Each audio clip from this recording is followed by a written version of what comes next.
visto que son tres monosacáridos importantes que se metabolizan, ¿no? Y que está presente en la mayoría de los alimentos como polisacáridos que van a producir. Entonces veamos el primero, digestión, absorción y metabolismo de la fructosa. Aquí tenemos a la fructosa con ciertas caracterizaciones que nos dicen la fructosa es el verdadero azúcar de las frutas, de ahí su nombre. ¿Sí? Sabemos que es fructosa viene de las frutas. También se llama legulosa debido a su propiedad legógica, que tiene características de que todos sus grupos van a ser, estoy hablando de las estructuras lineales de la glucosa y la fructosa, correspondientes igual a la molécula de glucosa, a excepción de su grupo funcional C. Por eso dice, es la más importante de las cetosas. En la glucosa, en su estructura lineal, tenemos en el carbono 1 un grupo funcional aldehído. Y en la fructosa, en su estructura lineal, en el carbono 2, tenemos un grupo funcional C. Y acá tenemos su estructura cíclica. Si contabilizamos, están también los 6 carbonos, los 2 hidrógenos y los 6 oxígenos. Se encuentra combinada con glucosa formando un disacárido, sacarosa. La sacarosa que habíamos dicho que es el azúcar común y el azúcar se encuentra en la miel, ¿no? Y es el azúcar más dulce de todos y el principal combustible de los espermatozoides. Es lo que se rescata, ¿no? Que los espermatozoides sin fructosa no tienen energía, probablemente no tengan utilidad. Por tanto, cuando hay personas mayores de 40 años que no puedan embarazar a su pareja, antes por machismo no se tomaba en cuenta a los varones, ¿no? Se le echaba la culpa a la mujer, ¿no? Bueno, embarazada, culpa de la mujer, se divorciaron, se casaron con otra mujer y seguía haciendo lo mismo. Ahora no. Generalmente se ha visto que los varones actualmente son los culpables de infertilidad. Antes se echaba a la mujer la culpa de que te salga pura mujercitas y no varón. La culpa no es en este caso, la mujer, han visto en hembra, ¿no? Que tienen receptores XY y que no es estático también, sino que se va moviendo, ¿sí? Y dependiendo del espermatozoide a cuál de ellos va para la carga respectiva. Muy bien, la digestión entonces comienza no a nivel de la boca, ¿sí? Sí lo vas a ingerir por vía oral, vas a pasar al intestino, más no tiene ninguna de esas enzimas, ni en el páncreas, ni en la saliva, ni nada, más sí tiene su primer y único proceso digestivo, gracias a la sacarasa que se encuentra en las vellosidades intestinales. Por tanto, llega sin cambio alguno, sin modificación alguna, hasta el intestino como disacárido, ¿no? Esa sacarosa. Y cuando llega a las vellosidades intestinales, pues este enlace de tipo glucosídico se va a romper porque esa enzima le va a devolver la molécula de agua. Entonces la devuelve la molécula de agua y te va a liberar por un lado la molécula de glucosa y por el otro lado la molécula de glucosa.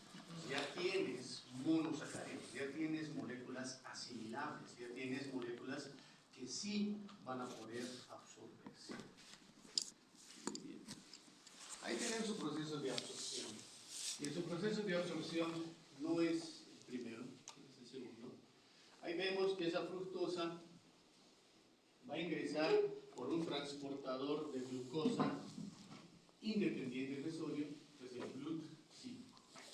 GLUT5 en la porción apical del enterocito.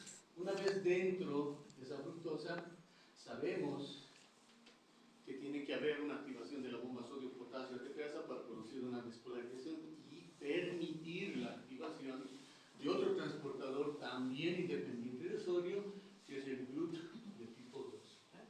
Entonces, GLUT2 para permitir el paso de ese monosacárido, en este caso de la fructosa, hacia el torrente sanguíneo. Y ese es el proceso de absorción. Más el GLUT2 no solamente te sirve para la fructosa, te sirve para la glucosa y te sirve para la galactosa. De hecho, para los tres, en la porción basal, GLUT2. Pasa al torrente sanguíneo y ya está absorbida esa molécula. sanguíneo por sistema porta, obviamente va a ir al hígado. O si está en la sangre, también va a ir a cualquier otro tejido extrahepático. Hay ciertas características, antes de pasar a la diapositiva, dice, se absorbe en el aparato digestivo un 30%, más cuando tú exageras en el consumo de esa fructosa, provoca molestias digestivas, porque vas a producir una transgresión alimentaria, vas a transgredir tu sistema tu sistema digestivo. Entonces, ¿qué te va a dar? Te va a dar cólicos, vas a tener un efecto purgante y te va a dar flatulencias. Entonces, cuando tú te comes una naranja, no pasa nada. Cuando comes dos, no pasa nada. A la tercera, cuarta, ya tienes los síntomas de ahí. Se usa como edulcorante para diabéticos. A la persona diabética, eso van a aprender seguramente al año. A la persona diabética, aparte de la medicación que le vas a dar, un hipoglucemiante, o dependiendo, si ha sido crónico, no cumplir el tratamiento, le vas a dar insulina, dependiendo en qué nivel esté ese paciente. Las medidas le tienes que cambiar su hábito alimenticio. Entonces, seguramente le vas a ir quitando los carbohidratos, que actualmente no se hacen. Le vas a mandar al ejercicio, al gimnasio para que adelgace, que actualmente no se obliga a que vaya al gimnasio. Y le vas a decir, no comas azúcar de mesa, no comas miel, no consumas miel, porque te va a causar daño. Mejor comprarte un edulcorante. De la propia boca del especialista te van a decir, comprar, consumir un edulcorante. Y aquí te dice, ¿no? Se usa como edulcorante para diabéticos. ¿Y cuáles son las consecuencias fatales de un paciente diabético? Pues, cataratas, neuritis periférica y insuficiencia renal. Entonces, el edulcorante, producto de la fructosa, que es el sorbitol, que causa cataratas, que ahorita vamos a ver. En un tiempo se utilizó la fructosa por vía intravenosa por ser independiente de la insulina. ¿Dependiente de la insulina quién es? ¿Qué molécula es dependiente de la insulina?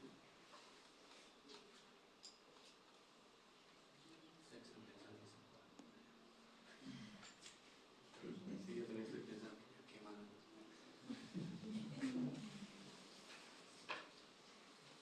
La fructosa, la galactosa, la glucosa, ¿cuál es dependiente de la insulina?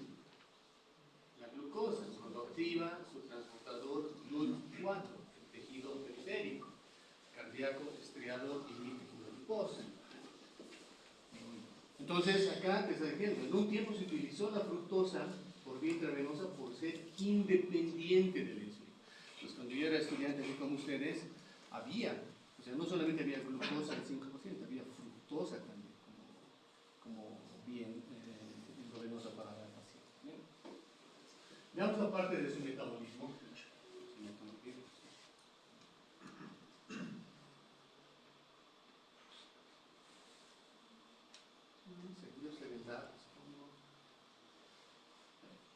Pero hablando de su metabolismo, en su metabolismo va a tener tres caminos. El primer camino es la fructosa. Nosotros bien de la dieta, ya tenemos la fructosa que va a ingresar a esas vías. Tenemos una primera vía para arriba, que es la sorbitol deshidrogenasa. Y esa sorbitol deshidrogenasa, porque va a entrar en alto reducido, va a salir como alto oxidado, y te va a formar una molécula que se llama sorbitol. Entonces, ese sorbitol es, les he dicho, el principio activo de esos edulcorantes. O sea, ¿y qué te produce? Te va a afectar tu lente de producto cristalino, te va a generar cataratas un poco. Pero no te está dando algo que no te está cansando. Te va a afectar a los nervios, porque los nervios también se van a irritar, y te va a afectar a los riñones, porque los glomérulos también se van a irritar, ¿no? Entonces, es lo terrible de la fructosa. Entonces, te produce daño a ese nivel, consecuencia del sorbitol, del primer paso metabólico de la fructosa. Es por eso que no se debe exagerar con la fruta. Una fruta al día, y mezclar ensalada de frutos venden, está mal. No te va. Sufres esos órganos. Ese sorbitol se puede transformar en glucosa por una aldolasa reductasa. Entonces, una aldolasa reductasa te transforma en glucosa. Y si tienes glucosa, nuevamente, glucosinasa o hexosinasa, te forma la glucosa 6-fosfato. Y la glucosa 6-fosfato te puede ir a la vía nuevamente de la glucólisis. Esa es una primera vía, y es la más visible cuando exageras en los edulcorantes o en frutas.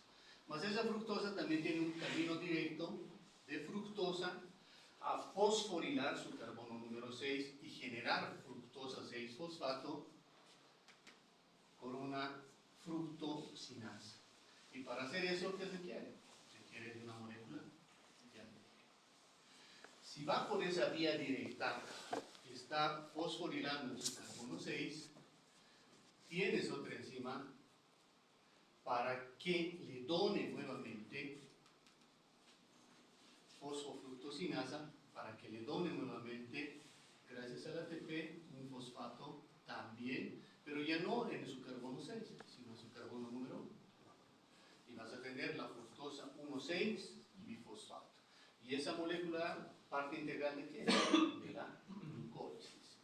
Porque sabíamos que había otra enzima, que era la aldolasa de tipo A, que te formaba dos triosas.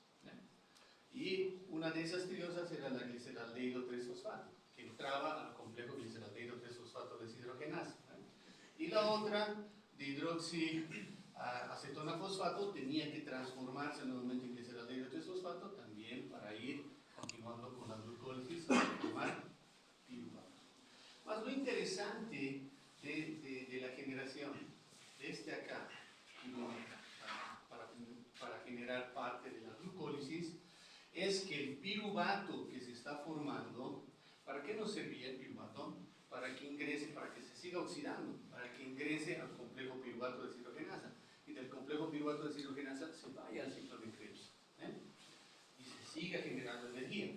Más acá este piruvato se va a ir a otra vía, que es la síntesis de ácidos grasos. Entonces, todavía no vamos a tocar eso, pero hay un complejo multienzimático ácido graso sintasa, que son 14 enzimas, 7 monoméricas y otras 7 monoméricas, formando un dímero de 14 enzimas que te van a permitir generar ácidos grasos. Y aparte tienes otra enzima que se llama ácido graso carboxilasa, que te activa ese ácido graso. Y ahí te genera, pero en última instancia, el ácido graso.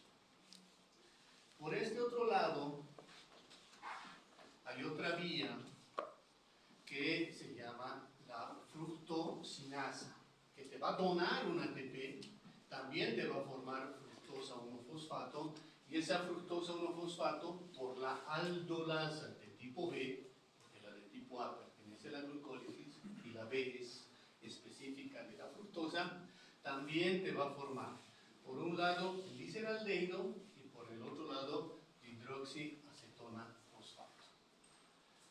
Ya tienes dos vías para formar esta triosa, y esta triosa termina en glicerol.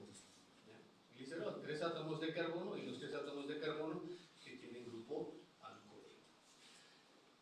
Y este gliceraldehído, que es la otra triosa, por la gliceraldehído sinasa, le va a aportar un fosfato que proviene de ese ATP, te va a formar gliceraldehído 3-fosfato. Y este va a venir nuevamente a formarte piruvato y va a ir a la síntesis de ácidos grasos. Entonces tienes un camino por acá y tienes un camino por acá para generar la mayor cantidad de ácidos grasos. El glicerol más ácidos grasos, ¿qué va a formar? Esterificación de ácidos grasos. ¿Eso qué quiere decir? Eso es un secuencia. Que producto del consumo elevado de la fructosa, estás generando triglicéridos. Estás llenando de ácidos grasos. ¿Quién? Tu hígado. Y después, si sigues consumiendo en exageración, cualquier órgano se va a llenar de grasa. Entonces, lo que pasa con algunos diabéticos que no hacen caso o no están consumiendo farmacológico, o dicen, ¿no? Ah, no, mi doctor ha dicho que no consuma carbohidratos. Yo no estoy consumiendo, yo no consumo arroz, papachuño, fideo, esas cosas, pero sí mi frutita estoy consumiendo. Y no come una frutita, o sea, come una piña, termina la piña, se va con una sandía, termina la sandía, come el plátano, termina el plátano, y así está el diabetes, ¿no? Y estos son los problemas que tienen. Entonces, el diabético, generalmente una persona gordita, se chupa, flaquito está. Más con esto, ¿qué va a pasar? Está volviendo a pasar. Entonces no puedes distinguir que está mejorando o porque está mejorando la medicación o por lo que ha cambiado su hábito alimenticio y está consumiendo. Entonces acá, cuando ya hay demasiado exceso de triglicéridos, o sea, más de 150 miligramos de decilitro, pues te va a operaciones, ¿no? Entonces, un marcaje laboratorial es medir triglicéridos en sangre. Triglicéridos sí es marcaje de que si ese paciente te está haciendo caso o no te está haciendo caso con la dieta que tienes. Entonces te va a marcar. Pero fíjense, no solamente es que consuma grasas, carbohidratos o cosas, consuma fruta nada más para generar ácidos grasos. Entonces, un glicerol, ¿cuántos ácidos grasos va a captar?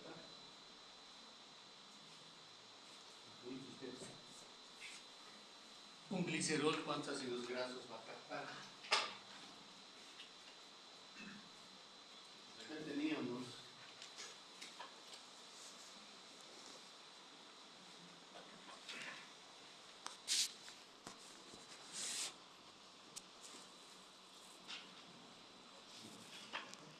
un glicerol, y ese glicerol tenía que tener ¿qué? Y esto lo voy a poner un ácido graso. Y un ácido graso es una cadena policarbonada más su función de ácido carboxílico. Y esto con esto, H2O, salió una molécula de agua y te generaba un enlace de tipo. ¿Qué tipo es eso? De tipo este. ¿No? De tipo este. Entonces, esto era mono así, mono así. Más también podría venir otro ácido graso. ¿No? Otro ácido graso. Formaba también tu enlace este. ¿Y ahí qué se va a llamar? Y así. Y también podría venir otro ácido graso a ese nivel y formarte tu triacil. Entonces tenías tu triglicérido, tu triacilglicerol, tu TG. Y como es éster, por eso se denomina de esterilización. Cuando tú rompes estos enlaces éster, ¿qué se llama? Saponificación. Eso hemos avanzado en el primer módulo. Muy bien. Continuamos. Entonces estamos viendo que sí te va a producir daño e incluso se va a pegar en las paredes de tus arterias toda la grasa que está viendo metabólicamente. Va a generarse como patología una intolerancia a la fructosa. Fíjense, la actividad enzimática deficiente es la aldolasa de tipo B.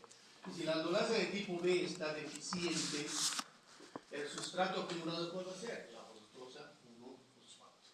¿Cuál va a ser la clínica? Rechazo al alimento, vómitos, diarrea, daño hepático, claro, va a haber daño hepático. Y cuando tengas un daño hepático, ¿qué pasa? Se rompe el hepatocito, enzimas que viven dentro salen para afuera, eso es lo que se cuantifica laboratorialmente. Por ejemplo, las transaminasas que ustedes van a hacer en el laboratorio es marcaje de enzimas elevadas producto del daño hepático. Si está produciéndose daño hepático, va a haber ictericia, y puede terminar en una insuficiencia hepática. Consecuencia de eso, hay una ictericia postprandial que se puede llegar a ser fatal si no se diagnostica y causa la muerte por la insuficiencia hepática. O sea, en el hígado se genera absolutamente N proteínas, ¿no? De esas N proteínas hay proteínas cruciales, ¿no? Como por ejemplo factores de coagulación, como tus proteínas que participan en el sistema renina, angiotensina, aldosterona, o sea, es tu activación de de ciertas interleuquinas. El hígado es, como dicen, de verdad, el laboratorio de cada uno de nosotros, ¿no? Y si no está funcionando, pues nada de lo que comas se va a activar o desactivar para eliminarse. También puede haber una disfunción metabólica, claro que sí, puede haber una disfunción metabólica, porque nos dice el consumo, el exceso de consumo de esa fructosa te va a desarrollar diabetes mellitus de tipo 2, obesidad, y hemos visto que todo ese piruvato y todas esas triosas no van a ir para seguir oxidándose al complejo piruvato deshidrogenasa, sino que van a formar lo que está en la pisada, esos triacilgliceroles, por tanto vas a ser una persona obesa. Te va a dar hipertensión, claro, porque está generando placas de ateroma, ¿eh? Si hay exceso de placas de ateroma, obviamente que no hay distensión de tus paredes arteriales, están rígidas, duras, por tanto el corazón va a bombear más sangre, va a chocar con las paredes y tu presión se va a disparar. Y va a terminar con un síndrome metabólico. Eso en cuanto a las características de la fructosa. Vámonos con el otro monosacárido, que es la galactosa.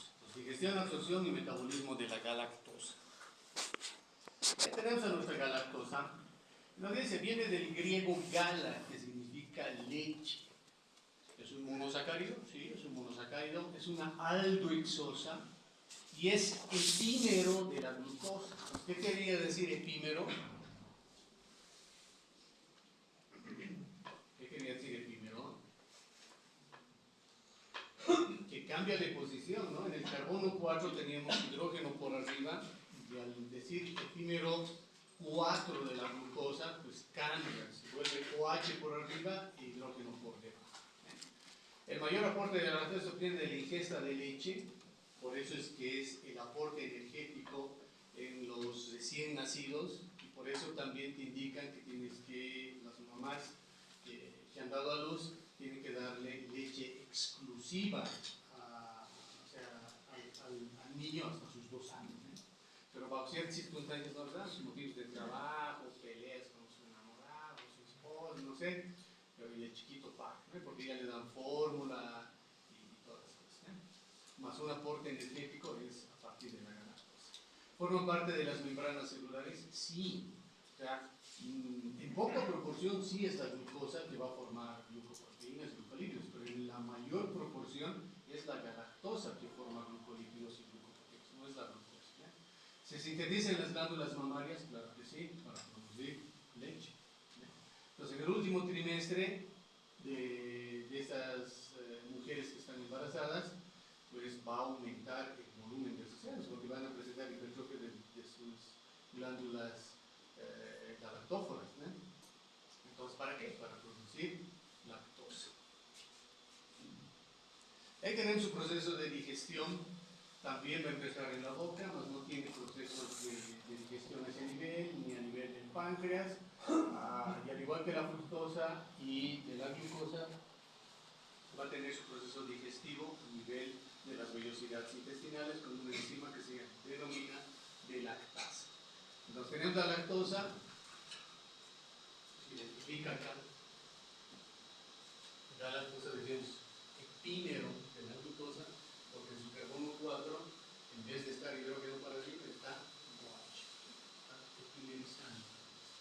Entonces está unido gracias a un enlace glucosídico, y la lactasa es la que incorpora una molécula de agua a este enlace glucosídico para la ruptura respectiva. Se forma nuevamente la galactosa por un lado y la glucosa por el otro lado. Ahí tenemos su proceso de absorción. En este caso sí corresponde a la parte superior, porque habíamos mencionado que tanto la molécula de glucosa como la molécula de galactosa van a ser mano de una proteína integral que se llama proteína transportadora dependiente de sodio de tipo 1 o SGLT de tipo 1. Y hemos dicho que es un mecanismo sin porte de dirección facilitada que va a ingresar con moléculas de sodio. Entonces, la glucosa entra con sodio, la galactosa también entra con sodio, gracias a esa proteína para adentro.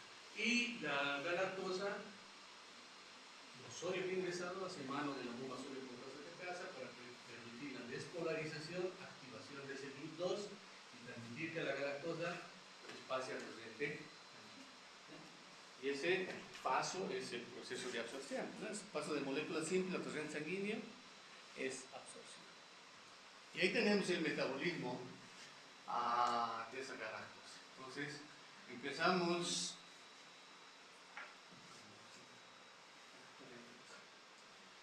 La galactosa, y donde dice punto A, tenemos la galactosa. Galactosa sinasa va a transformar en galactosa 1-fosfato, un fosfato, que es un carbono 1 de la galactosa. Y ahí tenemos una vía que depende de una molécula, y esa molécula se encuentra en el proceso de la vía metabólica de almacenaje o depósito de la glucosa, que es la uridina difosfato de glucosa. Uridina difosfato de glucosa. Entonces, ¿qué pasa? Hace la galactosa 1-fosfato con la uridina difosfato de glucosa, se unen y cambian. Para este lado vendrá la glucosa 1-fosfato y la galactosa 1-fosfato que estaba por un lado irá a ser captado por la uridina difosfato con galactosa. Entonces, ¿qué va a permitir esa traslocación de esos monosacáridos? La galactosa 1-fosfato uridinotransferasa. Entonces, esta glucosa 1-fosfato,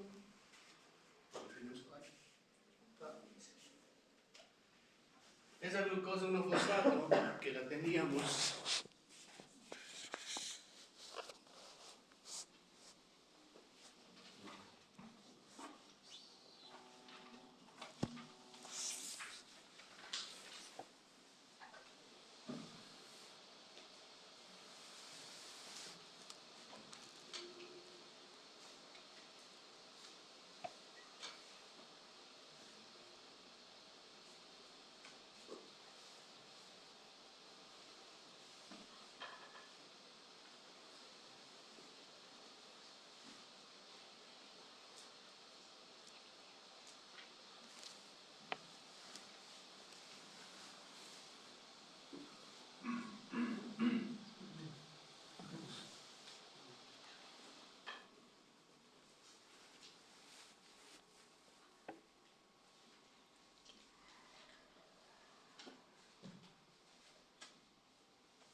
esa glucosa 1-fosfato, producto de este intercambio que está haciendo, puede ir a depositarse en forma de glucógeno. Más, cuando se ha formado glucógeno y el organismo está en inanición, puede liberarse, puede fosforilarse. Y se va a fosforilar por una fosforilasa, que va a generar la liberación de glucosa 1-fosfato. Ahí viene una fosfoglucomutasa que el fósforo del carbono 1 te la va a pasar al carbono 6 y nuevamente vas a tener glucosa 6-fosfato. Que por una enzima que es específica de la neoglucogénesis, la glucosa 6-fosfatasa se va a transformar nuevamente en glucosa. Acá hay otra enzima, porque esta uridina difosfato de galactosa se tiene que volver a regenerar en uridina difosfato de glucosa. O sea, ya no tiene que agarrar galactosa, tiene que agarrar glucosa. ¿Quién va a permitir ese cambio? Una epimerasa. Por tanto, es uridina, difosfo, galactosa, 4 epimerasa. Y es la que cambia de galactosa a glucosa. Y una vez que ha cambiado, nuevamente va a ir a captar la galactosa 1-fosfato y hacer ese cambio, ¿no? Eso es lo que sucede en un tejido hepático. Un tejido hepático. Y esto de acá, que dice punto B, inciso B, es lo que sucede en la glándula mamaria. Entonces, para la glándula mamaria, para generar nuevamente lactosa, tú requieres de glucosa. Entonces empieza con glucosa. Entonces tienes glucosa y ahí viene la enzima, que es la hexocinasa. Sabes que vas a invertir un ATP, estás generando glucosa 6-fosfato, la fosfoglucomutasa que está mutando del carbono 6 al carbono 1, por tanto ya no tienes glucosa 6-fosfato, vas a tener glucosa 1-fosfato, y ahí viene una enzima que es la uridina difosfato de glucosa pirofosforilasa. ¿Qué quiere decir? Que te va a sacar el pirofosfato y te vas a quedar con la uridina difosfato de glucosa. está todavía en forma de glucosa, no está en forma de galactosa. Entonces, ¿qué te va a permitir ese cambio? ¿Qué te permite ese cambio? Uridina difosfato, galactosa 4 epimerasa. Entonces, acá tenemos uridina difosfato, galactosa 4 epimerasa, que te permite ese cambio de glucosa a galactosa. Uridina difosfato de glucosa a uridina difosfato de galactosa. Entonces ya tengo acá la galactosa y voy a requerir como monosacárido. Voy a requerir una glucosa porque sé que la galactosa más glucosa me va a generar lactosa. Entonces, ¿quién va a ser la encargada de hacer ese proceso? La lactosa sintasa o la lactosa sintetasa. Y eso es lo que ocurre en la mamaria cuando en el último trimestre. Por eso es que aumenta, se hipertrofia las glándulas mamarias para darle ese nutriente al bebé. ¿Cuáles son los trastornos metabólicos que van a ocurrir en esta vía metabólica? Insuficiencia de la lactasa. Si hay insuficiencia de la lactasa, la lactosa no se va a incorporar, se va a quedar en la orina intestinal. Nos decíamos que esa lactasa, en el primer módulo también, que su máximo nivel es hasta los 12 años. Hasta los 12 años, la etapa de niño, es donde vas a tener mayor cantidad o concentración en las velocidades intestinales de la lactasa. A partir de los 12 años empieza a depletar, empieza a bajar su concentración. Es por eso que cuando eres chiquito, tomabas un vaso de leche en la mañana, después de almuerzo y en la noche, y no te pasaba absolutamente nada. Más cuando ya tienes 20, 25 o algunos que están en su edad, digamos, un vaso y ya estás cociendo para el baño. Esa es intolerancia a la lactosa. Insuficiencia de la galactosinasa. Entonces, ¿qué pasa si hay deficiencia en la galactosinasa? Se catarata en niños. Si volvemos a la anterior diapositiva, ahí, fíjense arriba, la lactosa acá, que dice galactosinasa. Entonces está diciendo que va a haber una falla a ese nivel. Genéticamente o por deficiencia de sustrato, puede haber deficiencia de magnesio, puede haber deficiencia de ATP, pero no está funcionando esa enzima. Consecuencia de que no está funcionando, ¿qué va a aumentar? La galactosa. La galactosa está ahí, no está entrando, porque esta enzima está inhibida. Y tiene otra vía, así como la cascada de la inflamación que tiene una vía alterna, esta también tiene una vía alterna que es la aldolasa reductasa. Entonces, la aldolasa reductasa agarra la galactosa y te la transforma en galactoketón. ¿Y qué hace ese galactoketón? Es el causante de esto de acá, de estas cataratas. Entonces, no sé si alguna vez realmente en provincia, en el campo, son muy chiquitos, que tienen así un poquito blanquito, que tienen cataratas los chicos. No hay otra explicación de esas cataratas en los chiquitos, o sea, es trastorno metabólico de la galactosa, por si acaso. Insuficiencia de la galactosa 1-fosfato uridil transferasa, que nos dice es la galactosemia clásica.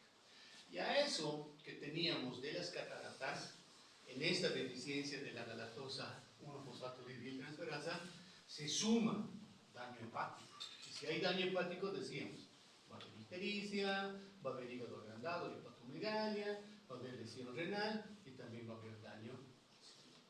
Entonces, está aumentando la clínica cuando tú ya tienes sumado al primero la deficiencia de la galactosa 1-fosfato uridil transferasa.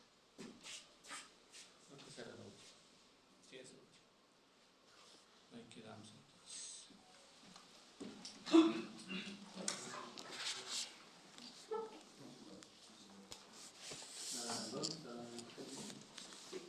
Creo que han modificado el calendario. No sé, creo. Porque a mí, yo tengo un calendario académico que me han dado los primeros días de la gestión, pero ahora ha cambiado.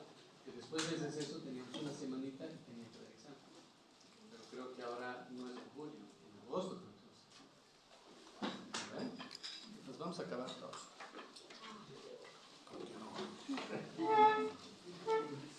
Yo estaba de pena.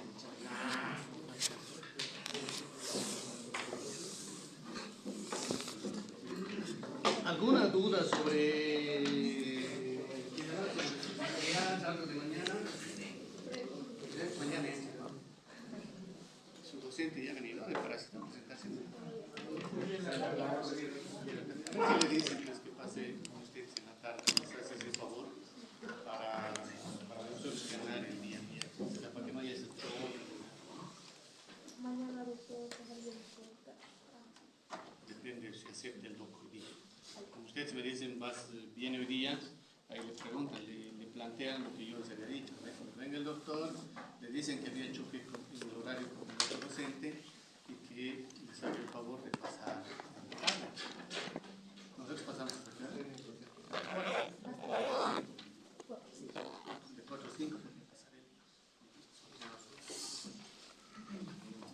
Si es que quiere. Dice que era auxiliar de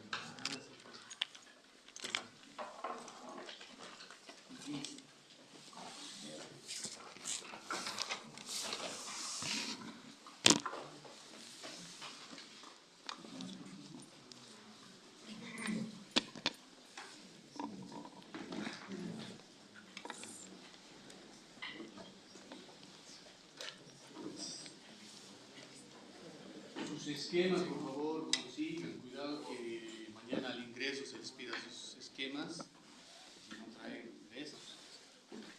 No, porque lo que hay que ver es eso, esos cambios morfológicos del glóbulo rojo, eso tienen que ver ustedes conseguir. Porque nosotros lo que vamos a hacer en el laboratorio es, pues les preguntaba si han hecho toma de muestra de sangre periférica y ojalá con los auxiliares hayan aprovechado la situación. Porque mañana se van a tomar periférica. No, y no es como en fisio, entonces pues vas a chacotear, te vas. Entonces se toman la muestra de sangre periférica y lo que tenemos que ver es con esa sangre cambios macroscópicos y cambios microscópicos. Entonces en el macro, yo les había preguntado en la anterior igual, ¿quieren comprar soluciones, globulosis, hipertrosis y todas las cosas? ¿O quieren preparar las soluciones? Nadie me ha dicho. Por eso le he colocado 3 puñados de sal. 3 puñados de sal, no dice 1 kilo de sal, medio kilo de sal, una bolsa, es puñado. Así, un puñado, 2 puñados, 3 puñados. Entonces vamos a ver cambios macro, que es bien bonito, interesantes son los cambios macro. Y aparte, como tenemos microscopios, vamos a aprovechar, por eso están trayendo 3 portas, 3 colores y su identificación para ver, o sea, cada uno de ustedes, integrantes de cada grupo, vean también lo mismo que están trayendo sus esquemas.